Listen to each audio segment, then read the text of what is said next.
the world and the universe in the Pentality of Forecasting. Let me give you a little history on this one, just because it's not in the book, it's just something that's I think would be valuable. When I first created the Pentality of Forecasting, as I had mentioned earlier on one of the other videos, there were 4 pieces that I was looking at. And one of them, I believe, was world. And then I heard some news which changed it to world and universe. So the universe became even more important to me, and I'll describe that a little bit as we move through this. So I want you to be paying attention that the universe is important.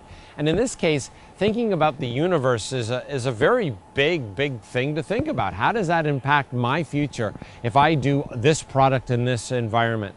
Well, it does, and you might not even have realized it, so maybe through this you'll understand the need for projection or thinking about the universe.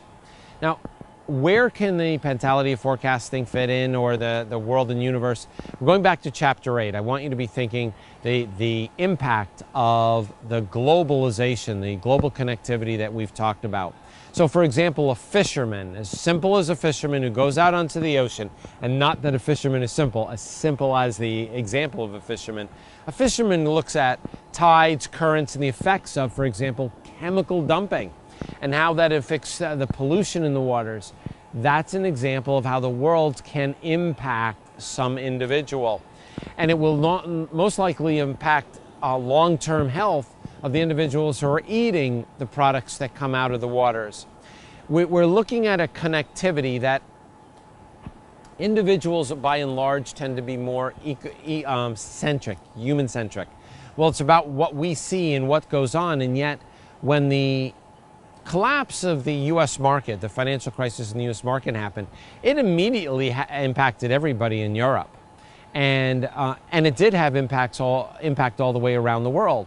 So being able to start to make connections as to how decisions are made in one country to another, and not just on a geopolitical basis, throughout such things as the currents and the tides and weather, are extremely valuable for you to be making decisions long term. Now let's jump even larger, and the reason that I added in universe was through my flights, we had been notified that the flight was going to take longer. And the pilot had mentioned it was because of the solar flares. I didn't know this at this time, but the world is bombarded whenever there's a solar flare with particles that can interfere with GPS and instrumentation, that if a plane flies over the poles, they're more likely to be interfered with. So they actually avoid them during solar flares. And yet if you were then to consider things such as the moon, or air temperature fluctuations and sea level rising and falling, that's all based upon the universe, pull and push of the way the universe impacts us. So if you were to think larger scale, what that means is that the universe does have an impact on you every day.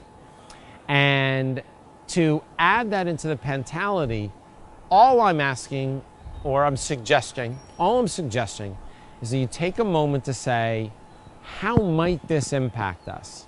And again, we're talking about horizon markers.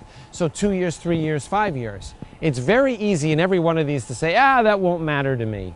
The reality is it all does matter to you. And if you would like to stop feeling like you're on a roller coaster where you're always being pushed around, pulled around by the conditions that are changing around you, then one way to do it is to use this tool called the Pentality of Forecasting. I'll end this section with this, is that 2 things. One, share your information within your organization, because the more people can contribute to any one of these areas, the better the decision making can be.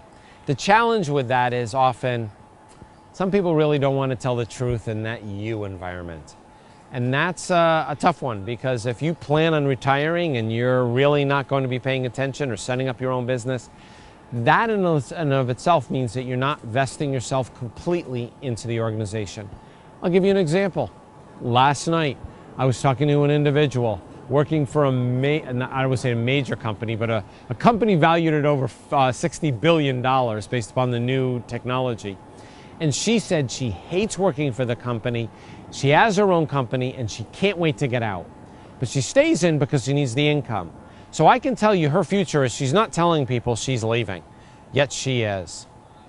So The second part is that if you share the information, the data will become richer and richer, and you'll find that the pentality of forecasting can become your friend.